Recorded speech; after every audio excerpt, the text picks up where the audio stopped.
In today's video, we're going to be learning all about how to remove and insert the Nexplanon in the office. We're going to go over what to expect, the tools used during the procedures, and the process from start to finish for both insertion and removal. I'm Taylor, a physician assistant working in OBGYN, and I share all content related to women's healthcare. Now, before we dive into the procedure itself, let's talk a little bit about the Nexplanon. The Nexplanon is a small subdermal implant that goes into the non-dominant arm and acts as a form of birth control. It's a flexible 3-centimeter plastic rod, and it contains a hormone called etonogestrel, which is a progestin derivative. If you want to learn more details about the Nexplanon, go watch my previous video where we really dissect the Nexplanon and go over everything you need to know before insertion. So let's get started and go over exactly what the tools look like and what the setup tray looks like for the insertion. First, you're going to need a set of sterile gloves.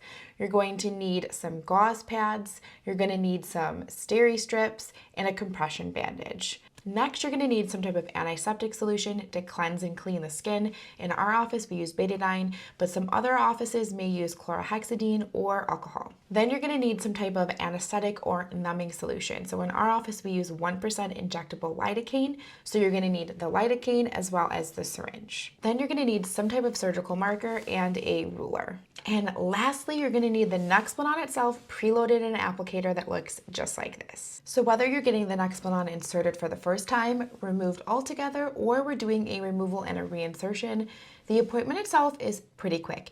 It's normally under about 20 to 30 minutes. The appointment's going to start out like every other appointment would. We're going to put you in a room, we're going to take your vital signs, and then we're going to have your non-dominant arm exposed. We're going to have you laying down on the exam table with your non-dominant arm up above your head and your elbow pointed towards me or towards the provider that's going to be doing the procedure. So you're going to be seated in a position just like this. Then we're going to go ahead and mark and find the insertion point. So we're going to have the patient again seated in this position, and we're going to find their elbow, and the bone that's right here is called the medial epicondyle. Now for most people, if you track over like this, the medial epicondyle kind of acts as a separation point between the two muscles, the biceps on the top and the triceps on the bottom. And right in that area is called the sulcus groove. That used to be the old insertion point for the Nexplanon. However, about 5 or 6 years ago, the insertion site actually changed and is now 3 centimeters under that area. The main reason for that change is to help decrease the chance of the Nexplanon itself migrating or moving after insertion. So again, we're going to go ahead and find the medial epicondyle. We're going to measure 8 to 10 centimeters in and then about 3 centimeters down. And right about here is going to be the insertion point. So for the insertion demonstration today, I'm going to go ahead and use this pretend arm. So I'm going to show you exactly where and how we measure and how we find the insertion point. So we're going to go ahead and measure and mark the insertion site. Again, we're going to go 8 to 10 centimeters in from that medial epicondyle or the elbow, and then 3 centimeters down. We're going to make our mark with our surgical marker. And then we're going to go ahead and cleanse the area, again, with betadine or with whatever type of cleansing agent you're going to use in your office.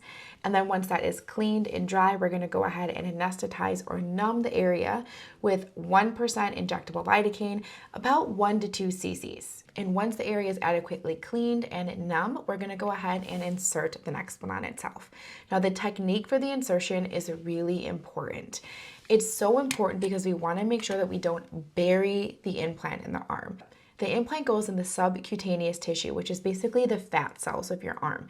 So it's going to go underneath your skin or under the dermis, but it's going to go above the muscle. So the more superficial the insert, the better. And there's a few ways that the provider can facilitate the insertion site to make sure it's as high as it can possibly be. So the Nexplanon itself is sitting in this preloaded applicator. Once we take the top off here, you can see that there's a bevel to the needle, and if you look really closely, you're going to see the Nexplanon is loaded inside the bevel of the needle. For insertion, we're going to have the applicator at a less than 30-degree angle, and we're going to have the bevel just piercing the skin. Then we're going to move parallel, we're going to tense up, and we're going to push all the way until the skin reaches the end of the applicator here. Once we get in that position, we're going to go ahead and pull back on the plunger, and the needle is going to retract into the device, and the Nexplanon is going to stay in the arm. So I'm going to show you next. We've identified the insertion site, cleaned the area off, and anesthetized it. It's time for the actual insertion. We're going to take the cap off. We're going to tend back on the skin or pull back like this. And then at less than a 30-degree angle, we're just going to pierce the skin until the bevel is buried. Then we're going to pull up and horizontal, and we're going to very slowly push the Nexplanon through the skin until we can't go anymore. Once we've gotten in that position, we're going to pull back and we're going to remove. As you see, the needle retracted back into the applicator and the Nexplanon stayed right here in the skin. And if we go ahead and take the skin off of our arm, you can see that it's sitting right here at the top. Then immediately after insertion, I'm going to palpate the area to make sure that I can feel it, it's in the right position and it's not too deep. And then I'm going to have the patient feel it so she knows exactly what it feels like in the exact location of where it is. Then we're going to put some steri strips on the area to close it off, and then a compression bandage for the patient to leave on for about 24 hours to help with any bleeding after insertion. And that's it. It's a very simple and straightforward and relatively painless procedure. If you've been enjoying today's video so far, make sure to like and subscribe to my channel so you can stay tuned for all future women's health videos. And now let's move on to the removal. Now the setup and the instruments used for the removal are going to be incredibly similar to the insertion with the addition of a few more tools. We're going to still have our sterile gloves, our sterile gauze, our steri strips, our compression bandage, some type of cleansing agent like betadine, an anesthetizing agent or a numbing agent like injectable lidocaine with a syringe. And then we're going to add some type of forceps. So you can either have straight forceps like this or a curved forceps like this. And lastly, you're going to have a scalpel. So again, we're going to have the patient in the same position at insertion. Their arm is going to be up and over their head and their elbow is going to be pointing out towards the provider. We're going to go ahead and palpate where the Nexplanon is, and we're going to go ahead and put a little mark there. Then we're going to clean the skin off, and then we're going to go ahead and inject the lidocaine to numb the skin. Then we're going to go ahead and take the scalpel and make a very small parallel incision to the Nexplanon, taking great care not to actually nick the Nexplanon itself. Then we're going to get the forceps for the actual removal of the implant. I'm going to take my finger and I'm going to push down and out on the edge of the Nexplanon towards the patient's elbow. And what that's going to do is help to kind of push the tip of the Nexplanon through the incision that I just made to help facilitate an easier removal. Then when I see the tip, I'm going to go ahead and take my forceps and I'm going to clamp it down and I'm going to pull. Now this part may be a little tricky because sometimes the longer you've had the Nexplanon in, it can actually get encapsulated and scarred down with some of the scar tissue. So this may take a little manipulation, but remember you're completely numb, so you're not going to feel any sharp stabbing pain. You will likely feel a little pressure and some tugging, but nothing should be painful.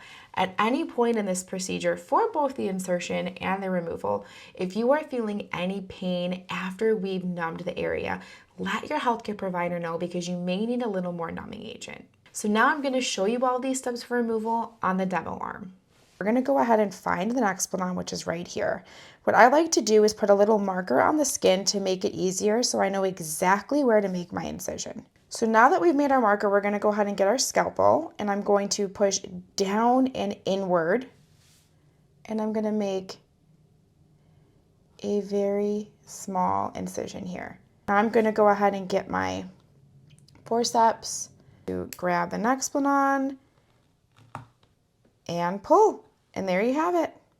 Once the Nexplanon has been successfully removed, we're going to go ahead and put some steri strips on the area as well as a small compression bandage to help with any type of bleeding. And there you have it. There's the quick breakdown of the insertion and the removal of the Nexplanon in the office. If you have any specific questions, feel free to drop them in the comments so we can chat about it.